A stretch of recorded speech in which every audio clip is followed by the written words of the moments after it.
안녕하십니까. 문광철의 약선사랑입니다.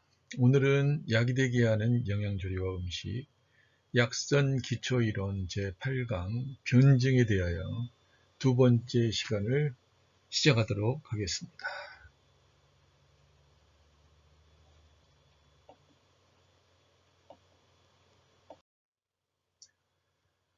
어, 장부 변증에 대한 부분을 오늘 잠깐 보시게 될 텐데요. 장부 변증이라고 하는 것은 장부의 상태를 변증하는 건데, 장부의 생리 기능과 병리적인 표현들을 근거로 해서 질병의 징후를 분석하고 귀납하고, 그래서 질병의 병기를 파악하여 병변이 있는 부위와 성질, 그리고 정기와 사기의 성쇠에 대한 부분들을 구별하고 이제 변증하는 방법이 되겠습니다. 그래서 이 장부 변증을 할 때는 주로 이제 내상의 병변을 변증하는 부분이 되겠는데, 이 오장육부의 이 내장 기능의 실조가 어떠한지, 장부와 각 조직 간의 상호 연관 관계를 활용하여서 이제 변증을 하게 됩니다. 그래서 변증을 할 때 정체관념에 출발해서 전체적으로 이제 그 상황을 이제 살펴서 전면적으로 정확하게 변증을 해야지, 부분적으로 하나에 꽂혀가지고 하는 그런 변증이 돼서는 안 됩니다. 그렇기 때문에 이 장과 장과의 관계와 장과 부의 관계, 그리고 부와 부의 관계를 잘 숙지하는 것이 무엇보다 중요하다고 할 수 있겠습니다. 자, 그러면 장과 장가의 관계를 살펴보도록 하겠습니다. 심장과 간장의 관계에는 이제 주로 관련된 게 혈액과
이런 표리 관계들은 서로 어떤 관계가 있는가 이 부분을 살펴보는 이제 시간이 되겠습니다.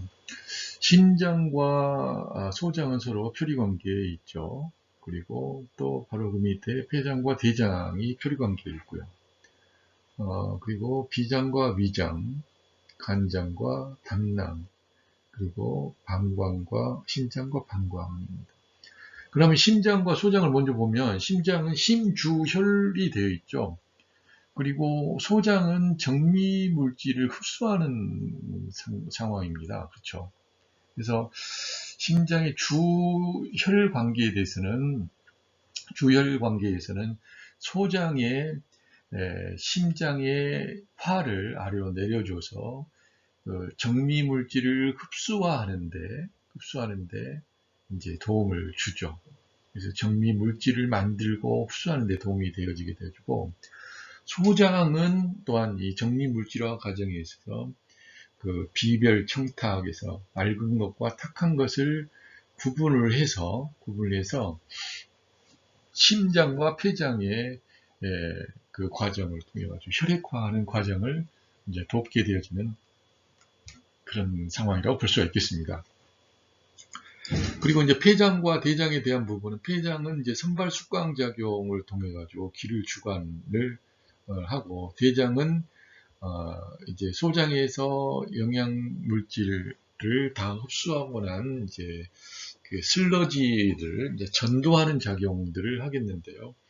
이 선발 숙광 작용과 전도 슬러지 하는 작용을 통해 가지고 기의 승강 출입을 원활하게 하고, 또한 그 잔여 수분을 흡수하면서 배변 작용이 잘 원활하게 이루어질 수 있도록 역시 돕습니다. 그래서 대장이 배변 작용을 잘 할 수 있는 것은 대장만의 능력으로 되어지는 것이 아니라 기의 승강 출입 작용, 선발 숙강 작용이 거기에 참여를 하고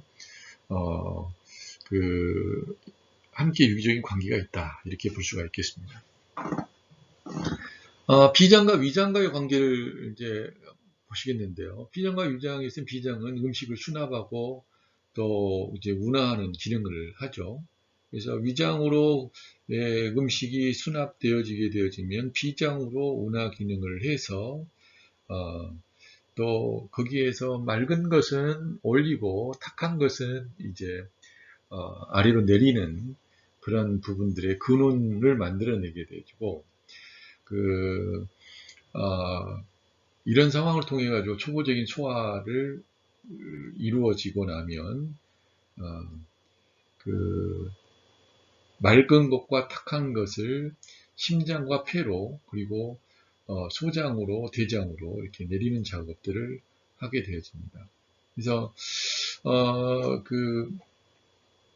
비장은 그 습한 것을 싫어한다고 그랬죠. 습한 것을 싫어하고 건조한 것을 좋아한다고 이야기했는데, 비장이 습한 것을 싫어하고 또 건조한 것을 좋아하면서 양기를 구축을 하는 것이고요. 위장은 또한 그 건조한 것을 싫어하고 습한 것을 또 좋아합니다. 그래서 음기가 충족되어서 수납되어지는 이런 관계가 보여지는 거죠. 그래서 그 조와 습이 서로 그 조화로운 관계를 맺는 것이 비장과 위장의 관계라고 또한 볼 수가 있겠습니다. 간장과 담낭에 대한 부분을 보게 되면 이 도드라지게 드러날 수 있는 것이 소화 기능과 정서적인 관계를 볼 수가 있겠는데요. 이 소화 기능을 적극적으로 돕고 있는 부분은 이제 담낭의 담즙 저장이 거기에 관련되어지겠고, 정서적인 부분에 대한 부분은 간의 소설 기능에 의해서 그리고 간주 모려에 대한 부분에 있어 담주 결단과 이런 부분에 있어서 정신 정서 활동에 이제 관여를 하겠다, 이렇게 볼 수가 있습니다. 그리고 신장과 방광을 보게 되면 신장은 그 신위수장이라고 해서 신장은 이제 물을 저장을 하고, 방광은 방광위수부라고 해서 방광은 물에 그 부서가 된다. 신장이 장이라고 한다면 부는 거기에 부속기관이 되어진다. 물의 부속기관이란 이야기죠. 그래서 신장이 진액을 생성하고 그 소변액을 방광으로 전달을 하게 되어지게 되면 방광은 그걸 소변을 저장했다가 배설하는 부분들을 담당하는데, 이 두 개의 신장과 방광이 진액 생성과 노액 생성과 또 방광의 전달에서 저장과 배설에 관련된 부분에 서로 뗄래야 뗄 수 없는 밀접한 관련을 맺고 있는 것을 볼 수 있습니다. 그래서 심장과 소장, 폐장과 대장, 비장과 위장, 간장과 담당, 신장과 방광은 목화, 토, 공수로 해서 각각의 그 기능적인 특성들을 가지고 있는데, 심장과 소장에서는 심장이, 폐장과 대장에는 폐장이, 비장과 위장에서는 비장이, 간장과 담낭에서는 간장이, 신장과 방광에서는 신장이 좀 음적인 활동을 하고, 그 외에 소장, 대장, 위장, 담낭, 방광은 양적인 그런 그 역할들을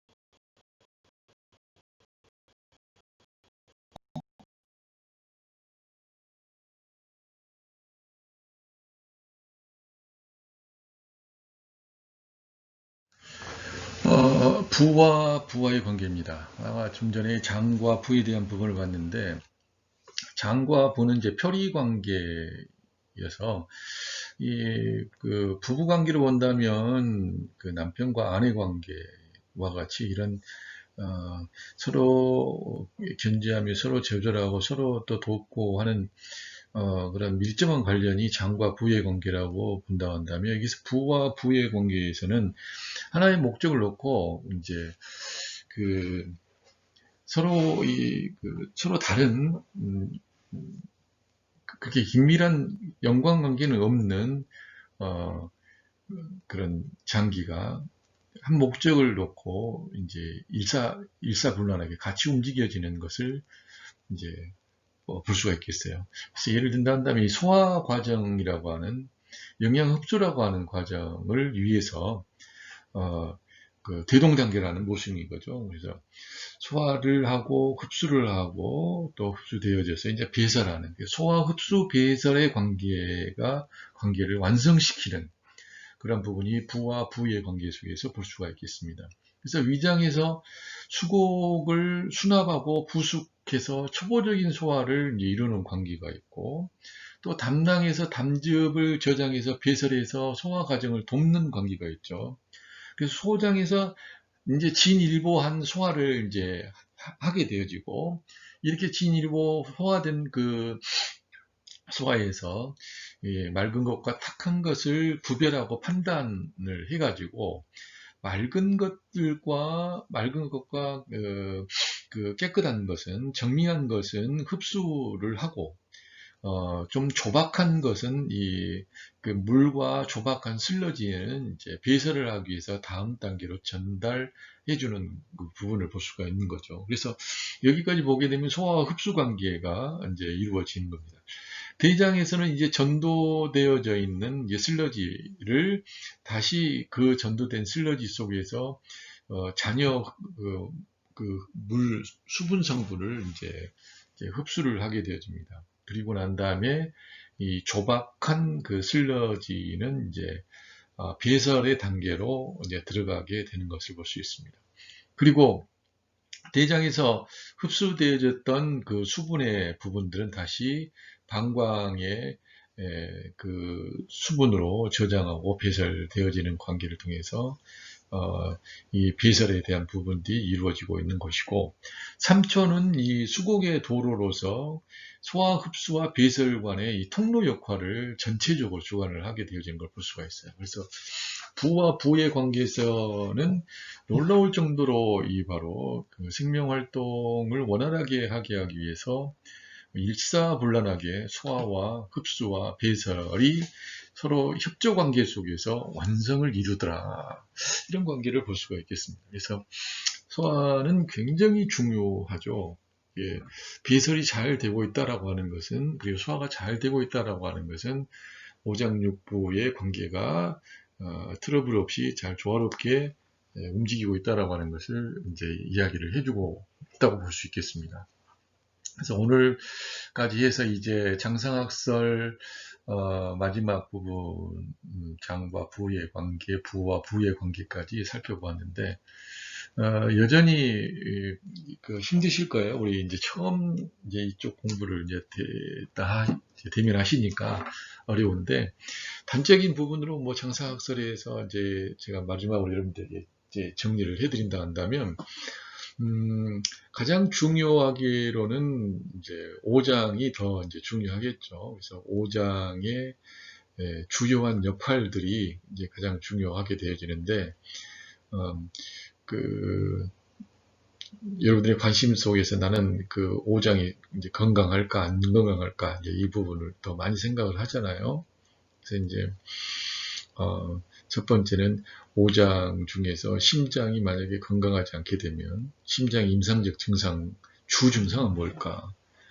폐장의 주증상은 뭘까? 간의 주증상. 그래서 이 증상이 참 중요해요. 이 부분은 꼭 여러분들이 기억을 하셔야 됩니다. 제가 몇 번 강조를 하고 앞으로도 계속 강조를 할 부분이겠지만 심장의 주 증상은 심계 증상이에요. 가슴 두근거림의 증상이 반드시 있습니다. 폐장의 증상은 뭐가 있다 했어요? 기침 증상이 반드시 있어요. 그리고 비장의 증상은 소화불량의 증상을 이제 가지고 있고, 간의 증상은 어지러움 증상을 가지고 있습니다. 그리고 신장의 증상은 이제 허리의 증상을 가지고, 허리의 통증의 증상을 반드시 가지고 있다. 그리고 이에 대해서 우리가 약선적인 응용을 해 나간다고 봤을 때는 심장에 관련된 부분에 있어서는 주로 식재료의 이파리 부분을 많이 이용을 하자. 그리고 폐장에 대한 부분에서는 과실의 과육 부분을 이용을 많이 하자.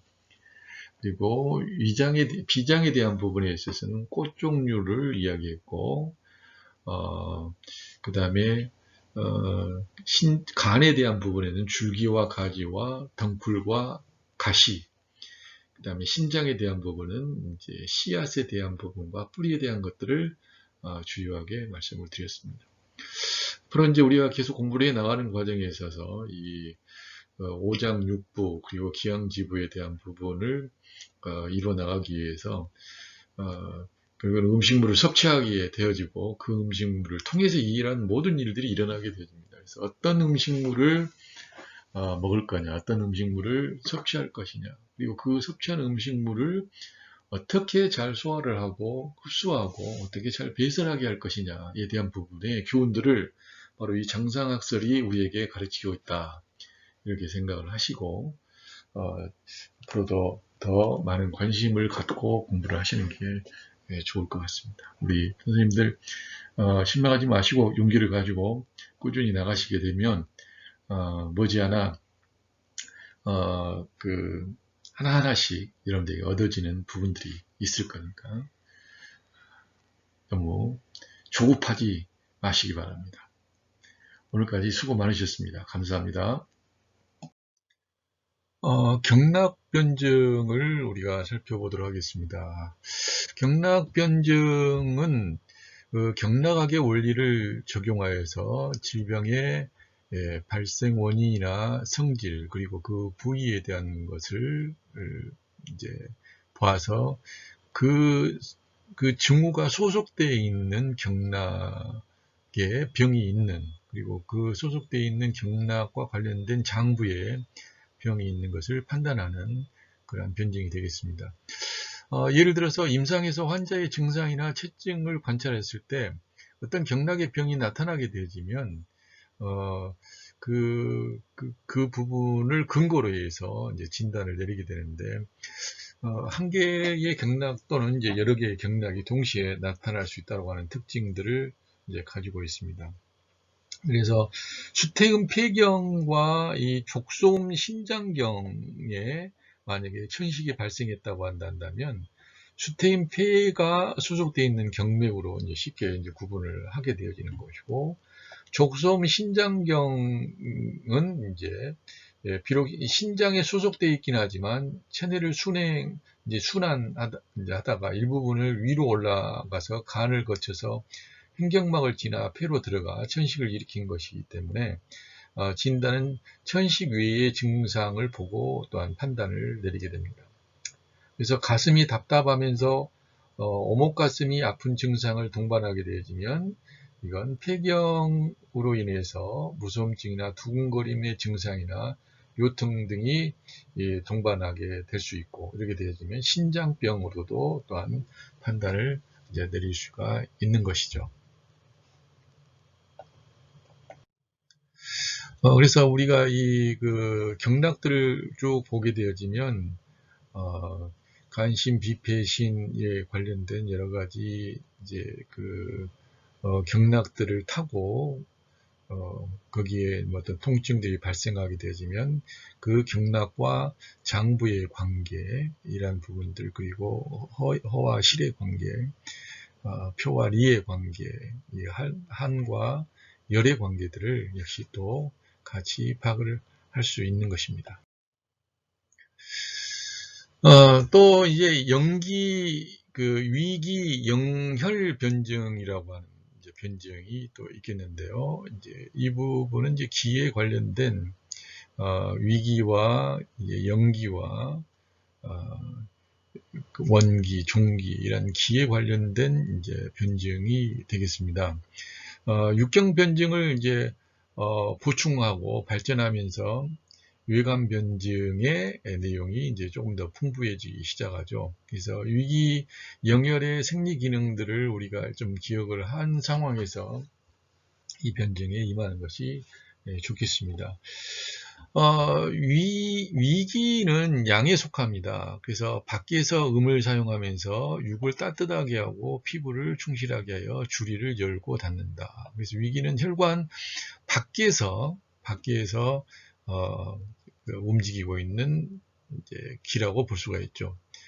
영과 혈 같은 경우는 음에 속하면서 혈관 안에서 그 역할들을 하는 것을 볼 수 있습니다. 그래서 인체를 자연하고 영양을 전신에 공급하는 역할들을 합니다.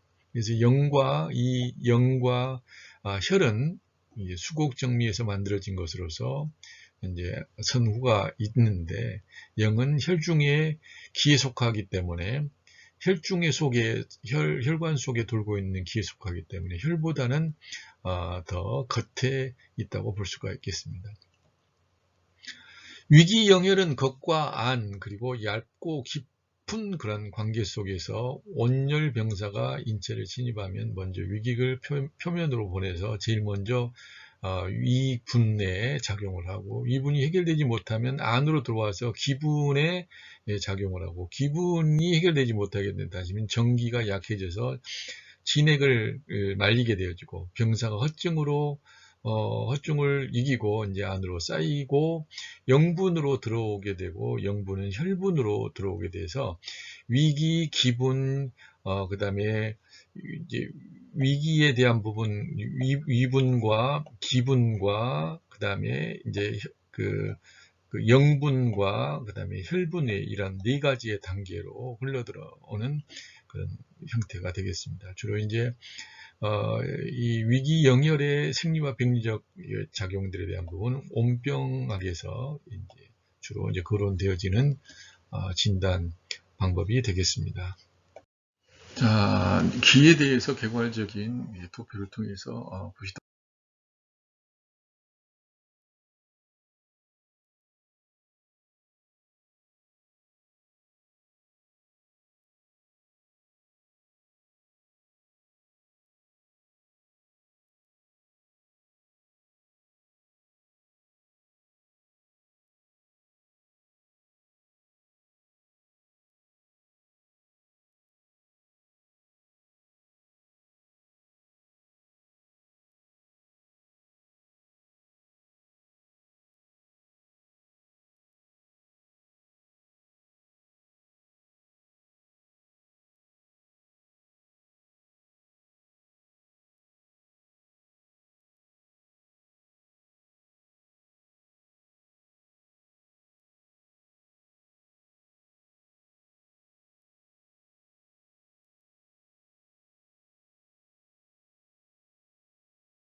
다음으로는 이 3초 변증이 있겠는데요. 이 3초 변증은 청나라의 오국통이 온병조변에서 온병을 변증하는 방법으로 창안한 겁니다. 그래서 이 방법은 황제내경의 3초 소속 부위를 토대로 해서 상한론과 엽천사의 위기영열 변증을 참조로 해서 만들어졌다는 것을 그냥 참고로만 알고 계시기 바랍니다. 그래서 3초 변증은 뭐 상중하로 이렇게 이제 변증을 이제 하는 것을 볼 수가 있어요.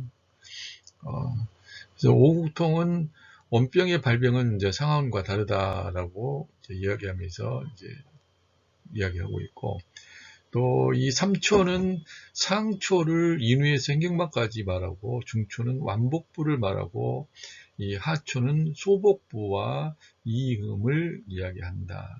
이렇게 보시면 되겠습니다. 그리고 또 그렇게 나누는 부분도 있고, 머리 부분을 상초로 보고, 이제 몸통을 중부로 보고, 그 다음에 그 팔과 다리를 하추로 보는 이런 이제 구분법도 있기는 합니다. 그러나 가장 그 주요하게 여러분들이 보실 수 있는 부분은 바로 그 행경막까지, 이제 인후에서 행경막까지를 이제 상추로 본다. 인후에서 행경막까지를. 그리고 중초는 완복부를 이야기하고 하초는 소복부를 이야기한다. 즉 하복부를 이야기하는 거죠. 그리고 이음을 이야기한다. 이음이라고 하는 건 이제 학문과 생식기를 포함해서 이음이라고 이야기를 하는 거죠. 상한론에 이제 육경 변증이 또 있는데요. 이 육경 변증에서는 장중경의 상한론의 육경과 장부경락, 기화학설, 병인, 병기학설, 그 다음에 진단법, 치료원칙, 이런 기본 이론이 이제 되는 그 변증 방법이 됩니다. 육경병의 변증의 증후로는 경락과 장부 병리 변화, 임상 증후, 병의 부위, 그 다음에 성질, 병기, 병세를 종합해서 그 해당 경맥의 병을 이제 구별하는 겁니다. 그래서 소음병은 족소음신경과 수소음신경의 병리 변화를 이제 포괄하고 있고요. 육경은 장부와 서로 연결되고 생리 기능은 기화의 정상과 이상에 따라서 일정한 정도의 생리와 병리 현상을 이제 나타냅니다. 장부 경락이 이제 기화에서 멀어지게 되면 기능 활동이 나타나지 않고, 육경 변증은 내상 잡병의 장부 변증과 완전히 일치하지는 않는다. 상한병은 유금 중에서 풍한지사, 풍과 한의 사기가 이제 피부를 통해서 침입해서 이제 땀구멍을 열고 경락이 순행하면서 장부까지 도달하는 그런 부분이 되는데, 표피에서부터 점점 그 안으로 들어가서 장부에 영향을 끼치는, 장부에까지 도달하는 그런 증상을 보는 거죠. 그래서 처음에는 이제 표증이 됐다가 반표, 반리로 됐다가 그 다음에 이제 안쪽으로 된 이제 리증으로 이제 변하는 그러한 그 상황이 발생되는 것이죠. 그래서 이 육경병의 징후를 보게 되면 태양병, 소양병, 양면병, 태음병, 소음병, 고름병 이런 식으로 이제 발전해 나가는 건데요. 태양병 같은 경우는 풍한지사가 침범해서 정기와 사기가 체표해서 싸우는 이제 초기 단계입니다. 그래서 맥은 이제 부맥이고 오한 발열이 나타나고 두통과 목뒤가 강직되어 있다. 이게 초기 상태에서 나타난 태양병. 소양병은 사기가 정기가 이제 모두 약해져서 진퇴를 반복하는 단계로서 대표적인 증상은 입이 쓰고 인후가 건조하고 눈이 어지럽습니다. 그 외에 한열이 왕래하고 그다음에 흉과 협이 이제 그 고만, 그다음에 반피 반뇨, 반리 반표의 상황이 벌어집니다. 사기가 이기면 이제 오한이 나타나고 정기가 이기면 또한 발열이 나타나는 이러한 증상들이 보이게 되는 거죠. 그래서 이 단계를 지나게 되면 또 고쳐지지 않으면 양면병의 형태로 들어가는데, 소양병이 한 단계 더 이제 들어가는 것이게 되죠. 그래서 이 전기와 더 격렬하게 싸우면서 이제 열이 발생하는 단계입니다. 그래서 이미 열사로 인해서 이제 안이 열증이 있으면서도 실한 증상, 니열 실증의 상황이 벌어지게 되는 거죠. 그리고 이제 태음병이 있는데, 이 태음병은 비장이 허해서 습이 성한 증상으로서 전기가 무력해져 차기가 깊이 들어온 초기 단계의 손상입니다. 소음병이 또 있죠. 그 다음에 고림병이 있게 되는데, 우리가 그 약선을 하면서 여기까지는 뭐 이제 도달을 할 수도 없고 힘듭니다. 그래서 어찌 본다 한다면 이런 종류의 변증 방법이 있다, 이제 이렇게 보고, 약선을 하게 될 때는 중국에 가서는 그냥 8강 변증 정도의 수준에서 확장시켜 나가는 그런 공부를 하시게 될 겁니다. 또 이 육경의 전변과 이제 직중과 합병과 병병에 대한 부분도 이제 알고 있을 필요는 있죠. 근데 여기까지 우리가 공부는 되지는 않으니까, 관심이 있는 분들은 이제 조금 더 깊이 있게 공부를 하시지만, 그렇지 않은 부분은 이제 아직까지는 이제 몰라도 된다. 꼭 몰라야 될 필요가 있는 건 아니지만, 여기까지 들어가면 여러분들이 사기가 많이 떨어지고 너무 힘드니까 그냥 소개만 해드리는 것으로 여러분들이 기억을 하셨으면 좋겠어요.